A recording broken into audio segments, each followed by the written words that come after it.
പ്രിയപ്പെട്ട കുഞ്ഞു മക്കളെ, ഇന്ന് കഥ കേൾക്കണ്ടേ? ഇന്ന് അമ്മുമ്മ പറയാൻ പോകുന്ന കഥ ഏതാണെന്നോ? ഒരു ആനയുടെ കഥ. ആനയും തയ്യൽക്കാരനും. അതാണ് നമ്മുടെ കഥയുടെ പേര്. മക്കൾക്കെല്ലാവർക്കും ആനയെ ഇഷ്ടമല്ലേ? ആനയെ കാണാൻ നല്ല രസമാണല്ലേ?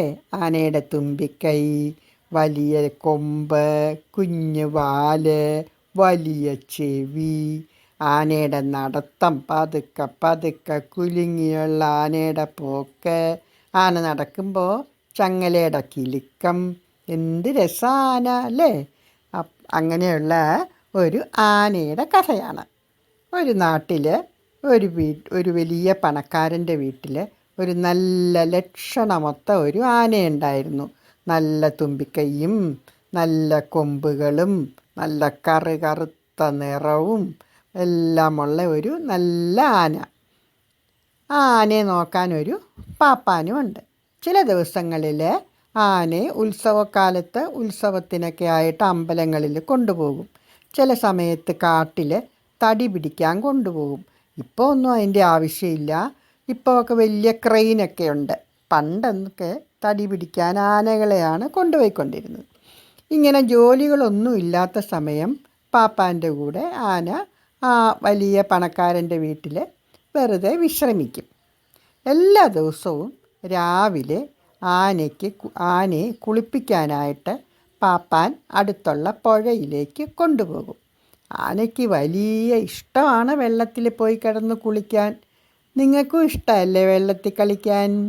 നമ്മുടെ ആനയെ ദിവസവും പാപ്പാൻ കുളിക്കാനായിട്ട് പുഴയിലേക്ക് കൊണ്ടുപോകും. ആനയ്ക്ക് വലിയ സന്തോഷമാണ് ആ യാത്ര.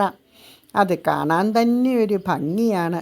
കുട്ടികളും വലിയ ആളുകളും എല്ലാം ആനയുടെ യാത്ര എങ്ങനെ നോക്കി നിൽക്കും. അങ്ങനെ ആനയും കൊണ്ട് പാപ്പാൻ പുഴയിലേക്ക് പോകുന്ന വഴിയിൽ ഒരു തയ്യൽക്കാരൻ്റെ കടയുണ്ട്. കുട്ടികളുടെയും വലിയവരുടെയും എല്ലാം ഉടുപ്പ് തയ്ച്ചു കൊടുക്കുന്ന തയ്യൽക്കാരൻ. ആ തയ്യൽക്കാരൻ്റെ കടയുടെ മുമ്പിൽ കൂടിയാണ് എല്ലാ ദിവസവും ആന പുഴയിലേക്ക് കുളിക്കാൻ പോണത്. ഈ തയ്യൽക്കാരന് ആനകളെ വലിയ ഇഷ്ടമാണ്. ഇതെല്ലാ ദിവസവും തൻ്റെ കടയുടെ മുമ്പിൽ കൂടി ആന പോകുമ്പോൾ തയ്യൽക്കാരൻ എന്ത് ചെയ്യും? കടയുടെ മുമ്പിൽ വരുമ്പോൾ ആനയ്ക്കൊരു പഴം കൊടുക്കും.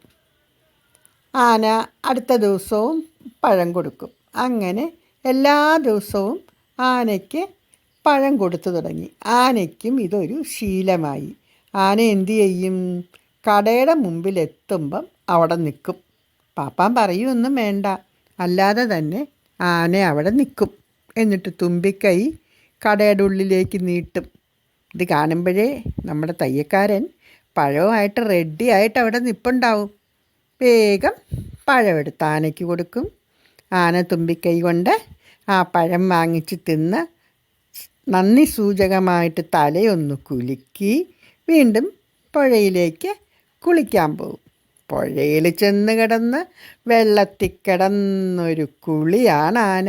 ചില സമയത്ത് തുമ്പിക്കൈ നിറച്ച് വെള്ളം മേത്തേക്ക് ചീറ്റി ഒഴിച്ച് കുറേ സമയം വെള്ളത്തിലങ്ങനെ കിടക്കും ആന. പാപ്പാൻ ആനയുടെ പുറമെല്ലാം ചകിരി കൊണ്ട് തേച്ച് ഒരച്ച് വൃത്തിയാക്കി. അങ്ങനെ സന്തോഷത്തോടെ ആനയ്ക്ക് ഭയങ്കര ഇഷ്ടമാവും. ആ കുളിയെല്ലാം കഴിഞ്ഞ് ആനയും പാപ്പാനും തിരിച്ച് വീട്ടിലേക്ക് മടങ്ങിപ്പോവുകയും ചെയ്യും. ഇതായിരുന്നു പതിവ്. അങ്ങനെ എല്ലാ ദിവസവും ആനയ്ക്ക് തയ്യൽക്കാരൻ പഴം കൊടുക്കുമായിരുന്നു. അങ്ങനെ ദിവസങ്ങൾ കടന്നുപോയി. ഒരു ദിവസം നമ്മുടെ തയ്യൽക്കാരൻ്റെ മനസ്സിൽ ഒരു കുസൃതി തോന്നി. ഒരു നാളെ ആന ഇതുവഴി പോകുമ്പോൾ പഴം തിന്നാനായിട്ട് തുമ്പിക്കൈ നീട്ടുമ്പം ആനയെ ഒന്ന് പറ്റിക്കണം. നമ്മുടെ തയ്യൽക്കാരൻ വിചാരിച്ചു. അതിനെന്ത് ചെയ്യണം? തയ്യൽക്കാരൻ ഇന്ന് ആലോചന. അങ്ങനെ തയ്യൽക്കാരൻ ആലോചിച്ച് എന്തോ ഒരു സൂത്രം കണ്ടുപിടിച്ചു. എന്താണെന്ന് നമുക്ക് നോക്കാം. അടുത്ത ദിവസവും രാവിലെ ആനയും പാപ്പാനും കുളിക്കാനായിട്ട് പുഴയിലേക്ക് പോകും. അതുവഴി വന്നു. നമ്മുടെ ആന കടയുടെ മുമ്പിൽ വന്നപ്പോൾ അവിടെ നിന്നു പതിവുള്ള പഴം കിട്ടാൻ.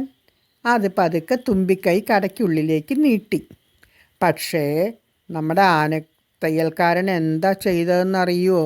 ആനയെ പറ്റിക്കാനായിട്ട് ആനയുടെ തുമ്പിക്കൈയിൽ തയ്ക്കണ സൂചി കൊണ്ടൊരു കുത്തുകുത്തി.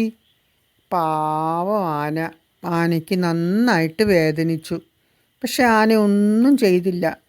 തല പതുക്കെ വേദന സഹിച്ച് തലകുലുക്കി ആന പതുക്കെ പതുക്കെ നടന്ന് പാപ്പാൻ്റെ കൂടെ അങ്ങ് പോയി. പാപ്പാന് വലിയ വിഷമം തോന്നി.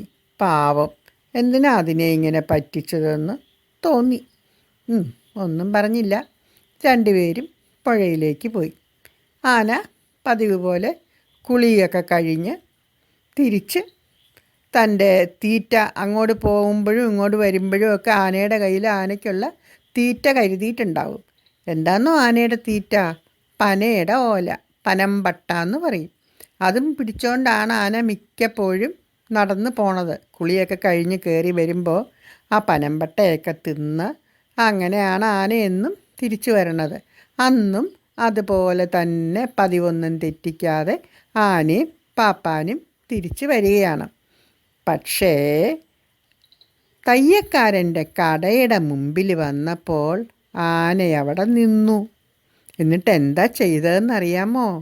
തൻ്റെ തുമ്പിക്കൈയിൽ സൂക്ഷിച്ചിരുന്ന വെള്ളം കടയ്ക്കുള്ളിലേക്ക് ഒരൊറ്റ ചീറ്റൽ, വലിയ ഹോസിൽ നിന്നും വെള്ളം ചീറ്റുന്ന പോലെ തയ്യക്കാരൻ്റെ കടയുടെ ഉള്ളിലേക്ക് മുഴുവനും വെള്ളം അങ്ങ് വീണു.